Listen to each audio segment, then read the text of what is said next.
21 घंटों के बाद भी वो एक किसी एग्रीमेंट पर नहीं आए। और आप जब चाहें इसराइल की तरह लेबनान पर जिस तरह वो हमले करता है, जब चाह मुंह उठा के सुबह उठे, नाश्ता किया, जाके हमला कर दिया, ऐसे वो हमारे साथ करना शुरू कर देगा। तो उसकी तो हम टेबल पे बात भी नहीं रखते।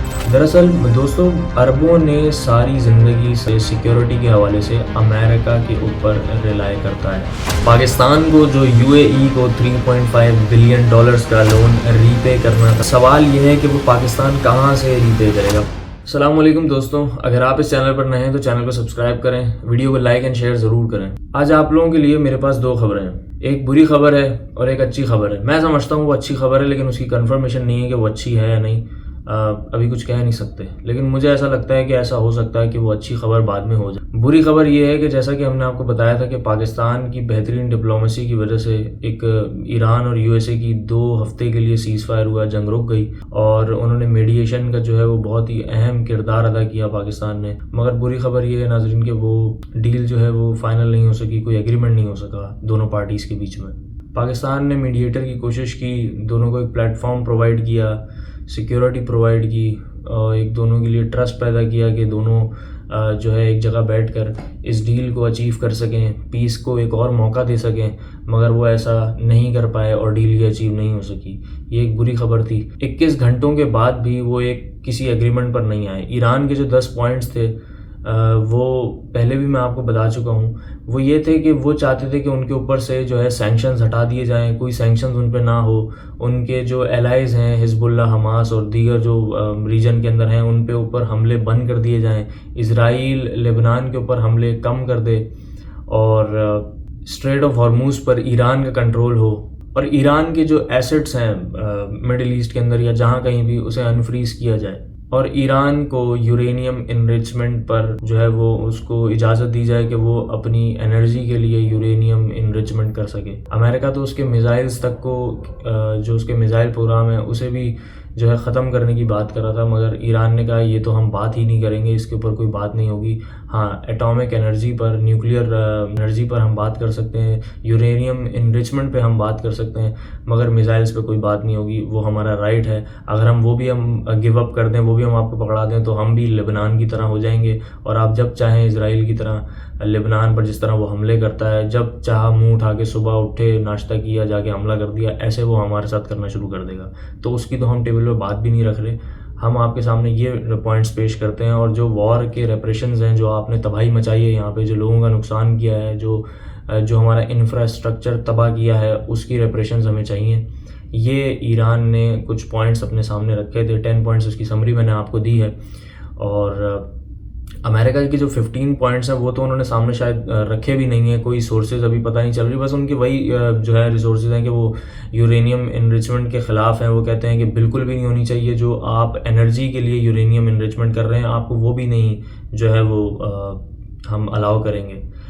हालांकि ईरान ने NPT जो है वो एग्रीमेंट साइन किया हुआ है, उसको साइन भी किया हुआ है। उसके बावजूद ये उसका राइट है कि वो अपने एनर्जी के लिए जो है वो यूरेनियम इनरिचमेंट कुछ % तक होती है वो कर सकता है, मगर अमेरिका उसको उसकी इजाज़त भी नहीं दे रहा।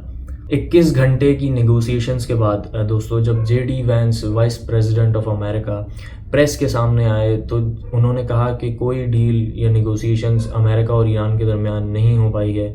दिस इज़ वेरी अनफॉर्चुनेट और ये ईरान के लिए ज़्यादा बुरी खबर है एज़ कम्पेयर टू अमेरिका। जैसा कि दोस्तों मैंने आप लोगों को लास्ट वीडियो में बताया था, इन लोगों का कोई मूड नहीं है। इन लोगों का बस स्टॉक पाइल जो है वो ख़त्म हो गया था मिसाइल्स का।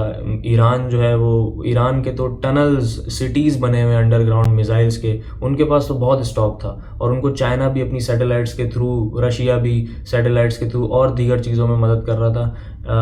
मगर US और इसराइल के स्टॉक पाइल्स ख़त्म हो रहे थे। नेटो एलाइज भी उनकी मदद नहीं कर रहे थे, ना ही पोलैंड, ना ही कोरिया, कोई भी उनकी मदद नहीं कर रहा था।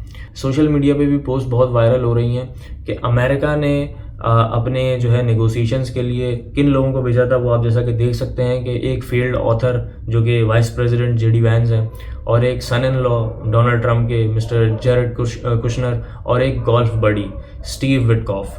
ये तो इन्होंने नेगोशिएशंस के लिए बंदे भेजे थे, जिनमें से 2 जो है वो इसराइल के जो है चमचे हैं, इसराइल के जो हैं वो साजिद माजिद हैं, इसराइल के लोग हैं। वो हमेशा इजराइल का जो है वो मौक़िफ़ आगे रखते हैं अमेरिका के। उनको कोई फ़र्क नहीं पड़ता अमेरिका की पॉलिसी क्या है, वो बस इजराइल को आगे रख के सारे डिसीजंस करते हैं। और बीच में तो ख़बरें ये भी आ रही थी कि नेतन्याहू की कॉल्स आ रही थी, इसकी कोई कंफर्मेशन तो हमें नहीं मिली, लेकिन ये जो है ख़बरें भी जो है वो हवा में चल रही थी, ट्विटर पे हमने देखा।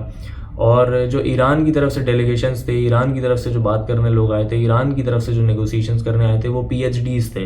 वो 72 या 70 लोगों से ज़्यादा की टीम लेके आए थे, जिसमें एक्सपर्ट्स भी शामिल थे। तो वो फटाफट जवाब दे रहे थे, उनके पास हर चीज़ का जवाब था। जो बात हो रही थी उसी टाइम पे उनको जवाब दिया जा रहा था अमेरिकन जो है वो नेगोशिएटर्स को। मगर अमेरिका की तरफ से वो अनप्रिपेयर्ड थे बिल्कुल। कभी जो है वो रूम का जो है टेम्परेचर हाई भी हो रहा था, कभी लो भी हो रहा था, कभी जो है वो टोन है वो हाई हो जाती थी, कभी लो हो जाती थी। अमेरिका की तरफ से जो नेगोशिएटर्स आए थे उनको हमें बार बार हर बात के लिए जो है वो अमेरिका फ़ोन करना पड़ता था। मगर ईरान फुल प्रिपेयर्ड आया था, उनके पास हर चीज़ का जवाब था, वो अपने साथ हर बंदे को लेके आए थे। और इन लोगों का जो दोस्तों मूड इस वजह से भी नहीं था, जो मैंने आपको बताया कि नेगोशिएटर्स तो जिस तरह के उन्होंने भेजे सो भेजे। जो डोनाल्ड ट्रंप खुद है, जो प्रेसिडेंट है अमेरिका का, जिसने जंग छेड़ी हुई है, जिसने आधी दुनिया का जो है वो तेल बंद किया हुआ है और एक जो है मार्केट जो है वो कोलैप्स कर चुके हैं, इस मेन इतने संजीदा और इतने इम्पॉर्टेंट नेगोशिएशंस के टाइम आप सोचें कि ट्रंप क्या कर रहा होगा। ट्रंप साहब UFC के मैच अमेरिका में देख रहे थे और वहाँ एंजॉय कर रहे थे और वहाँ पब्लिक अपीयरेंसेस कर रहे थे, जिनमें उनके खिलाफ वोटिंग भी हुई, उनके खिलाफ जो है नारेबाजी भी हुई, और वो ये सब कर रहे थे। इनकी सीरियसनेस चेक करें आप यहाँ से। और दोस्तों जैसे ही JD वैंस प्रेस के सामने आकर ये बात बताते हैं कि कोई भी एग्रीमेंट ईरान के साथ USA का नहीं हो सका है, कोई भी एग्रीमेंट पे हम नहीं पहुँच पाए हैं, उसके अगले ही दिन अमेरिका ने, डोनाल्ड ट्रंप ने ये अनाउंस किया कि हम स्ट्रेट ऑफ हॉर्मूज़ बंद कर देंगे। हम किसी भी शिप को वहाँ से नहीं गुजरने देंगे, चाहे उस शिप पर किसी का भी फ्लैग हो। विच मीन्स कि वो चाइना को भी बॉम्ब करेगा, चाइना के शिप्स को भी बॉम्ब करेगा, पाकिस्तान के शिप्स को भी बॉम्ब करेगा, और wherever the ship is from, he doesn't care, he will bomb that ship, he will eliminate that ship। वो उस शिप को उड़ा देगा। कि एक तो उसने कहा कि ईरान के साथ जो भी ट्रेड करेगा, जो भी कोई करेगा, उसके ऊपर एक्स्ट्रा 50% टैरिफ लगा दिया जाएगा। ये भी उसने कहा था, 1-2 दिन पहले की खबर है। और अब वो स्ट्रेट ऑफ हॉर्मूज़ को बंद कर रहा है और वो कह रहा है कि मैं बाब अल मंदब को भी बंद कर दूंगा। मगर दोस्तों वो ऐसा क्यों कर रहा है इसके पीछे, मगर वो ये दोनों रास्ते बंद क्यों कर रहा है, अमेरिका क्यों बंद कर रहा है? अमेरिका का इसके पीछे एक बहुत बड़ा गेम है जो वो खेल रहा है। मैं आपको आगे बताता हूँ कि वो क्या है। दरअसल दोस्तों अरबों ने सारी ज़िंदगी, सारी जितनी भी दहाइयाँ अभी गुजरी हैं, इसमें वो अपनी मिलिट्री के हवाले से, सिक्योरिटी के हवाले से अमेरिका के ऊपर रिलाई करता है। अमेरिका को वो बिलियंस ऑफ डॉलर्स देता है और उसके बदले में अमेरिका उसको सिक्योरिटी फराहम करता है। मगर अमेरिका अब जो काम कर रहा है वो चाहता है कि वो अपना ऑयल बेचे। अब वो कह रहा है कि मैं स्ट्रेट ऑफ हॉर्मूज़ भी बंद करूंगा और बाब अल मंदब भी बंद करूंगा। उसको ये अब मौका मिला है कि ईरान के साथ डील ना होने की जो वजह है उसको वो इस्तेमाल करके स्ट्रेट ऑफ हॉर्मूज़ और बाब अल मंदब को भी बंद करेगा। बाब अल मंदब से तेल गल्फ नेशन के थ्रू होकर यूरोप और अफ्रीका जाता है और स्ट्रेट ऑफ हॉर्मूज़ से एशिया जाता है। 70 से 75% दुनिया का तेल यहीं पे ट्रैवल करता है इन 2 रास्तों के थ्रू। अगर आप इनको बंद कर देंगे तो आपका और जो है ऑयल का क्राइसिस बढ़ जाएगा और ऑयल के जो क्रूड ऑयल के प्राइसेस हैं वो और स्काई रॉकेट कर जाएंगे। और अब अमेरिका आपको ऑफर क्या कर रहा है? वो कह रहा है चाइना को और दीगर मुल्कों को कह रहा है कि आप हमसे ऑयल लो, हमारे पास बहुत ऑयल है, बेशुमार ऑयल है। अब तो हमारे पास वेनेजुएला भी है। वेनेजुएला भी उसने कहा, उसने वेनेजुएला पे हमला इसलिए किया था कि वहाँ पे वो डेमोक्रेसी नहीं लाना चाहता था, उनके तेल पर कब्जा करना चाहता था, क्योंकि उनके पास कोई रिटेलिएशन के लिए कोई चीज़ थी नहीं। ईरान के पास के मिसाइल हैं, वरना उसका यहाँ पे भी यही प्रोग्राम था। वो यहाँ पे कोई डेमोक्रेसी नहीं लाना चाहता, ईरान के लोगों को कोई फ्रीडम ऑफ स्पीच नहीं देना चाहता। वो बस हमला करके लोगों के तेल पर कब्जा करना चाहता है और वहाँ से पैसे कमाना चाहता है। अमेरिका ने सारी ज़िंदगी उसका यही रहा है शुरू से, जब से वो जो है वो सुपर पावर बना है। वो कब्ज़े करता है, ऑयल जो है वहाँ पे कब्ज़े करके ऑयल वहाँ से एक्सट्रैक्ट करता है, अपनी कंपनियों को वहाँ लगाता है और वहाँ से पैसे कमा के यूएस इकोनॉमी में इन्वेस्ट करता है और वहाँ से अपने जो है बस पैसे कमाता है। हर बात पे उसको पैसे कमाने हैं। तो उसको एक मौका यहाँ मिल गया, तो उसने उस वजह को जो है वो उसकी बेसिस बना के ये भी बंद किया, स्ट्रेट ऑफ हॉर्मुज़ और बाब अल मंदब भी बंद किया। चूँकि एशिया और यूरोप अफ्रीका को गल्फ़ कंट्रीज़ करीब पड़ते हैं, सस्ते पड़ते हैं, चूँकि रास्ता कम है तो उनको ट्रेड प्राइसेस भी उनके कम होंगे। मगर अब उन्होंने जब ये रास्ते बंद कर दिए हैं तो अब वो अमेरिका कह रहा है कि मुझसे मंगवाओ। अब वहाँ से और महंगा तेल आएगा क्योंकि रास्ता बहुत बड़ा है। सही है।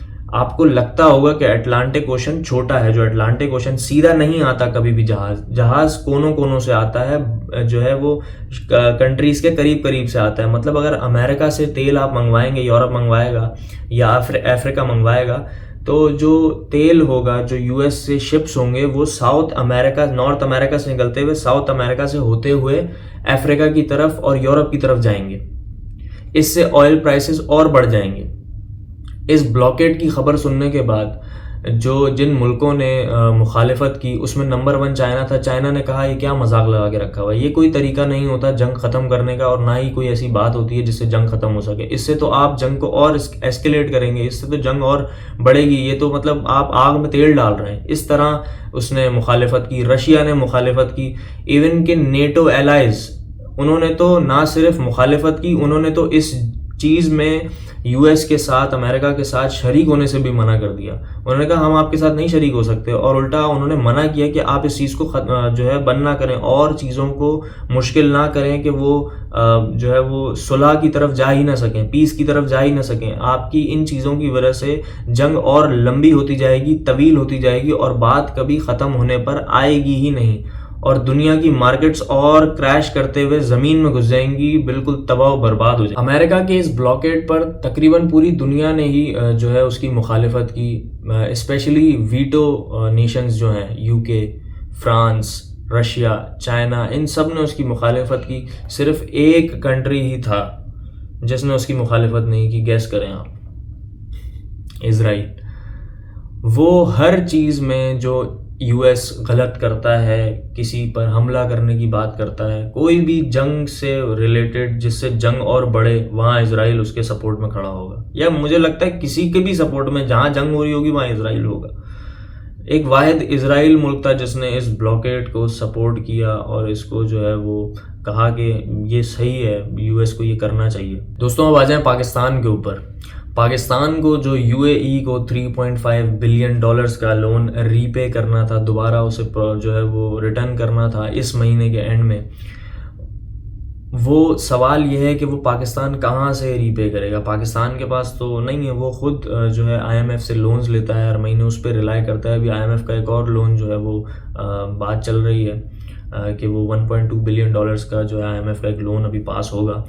तो ये पैसा आएगा कहाँ से जो यूएई को हमने देना है $3.5 बिलियन का। इसकी ब्लूमबर्ग की रिपोर्ट जो ये है, इसके मुताबिक जो है अभी पाकिस्तान की बात चाइना और सऊदी अरब से चल रही है कि वो हमारी मदद करें $3 बिलियन की, और हमें जो है ये कंपनसेट करें ताकि हम यूएई का लोन चुका सकें।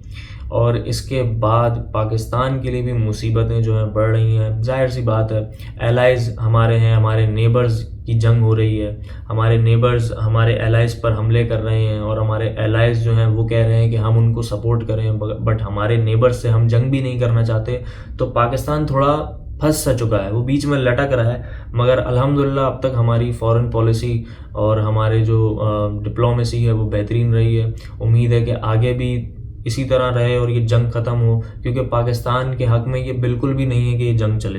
वैसे तो पूरी दुनिया की ही जो है वो बर्बादी अभी चल रही है, मगर पाकिस्तान जो है वो बिल्कुल लटक रहा है, और पाकिस्तान बिल्कुल बर्दाश्त नहीं कर सकता, ना ही फाइनेंशियली और ना ही किसी और तरीके से, कि जंग उस पर मुसल्लत हो जाए या वो कल को ईरान के जो है वो ख़िलाफ़ हो जाए या उसकी बातचीत गल्फ़ कंट्रीज़ से ख़राब हो जाए। हम ये भी अफोर्ड नहीं कर सकते, ना ही हम अपने नेबर्स से जंग अफोर्ड कर सकते हैं। हमारी ऑलरेडी अफ़गानिस्तान के साथ एक वॉर चल रही है, उस पर हम दोबारा फिर कभी बात करेंगे, उसका क्या मसला है। और अभी इसी के चलते पाकिस्तान ने अपने जेट फाइटर्स और अपने फ़ौजी जो है सऊदी अरब के अंदर उनकी और तादाद भेजी है, उनको इंक्रीज़ किया है ताकि अगर सऊदी अरब के ऊपर हमला हो तो हम उसका दिफा कर सकें, क्योंकि वो भी हमारा एक जो है वो डिफेंस जो है पैक्ट है उनके साथ।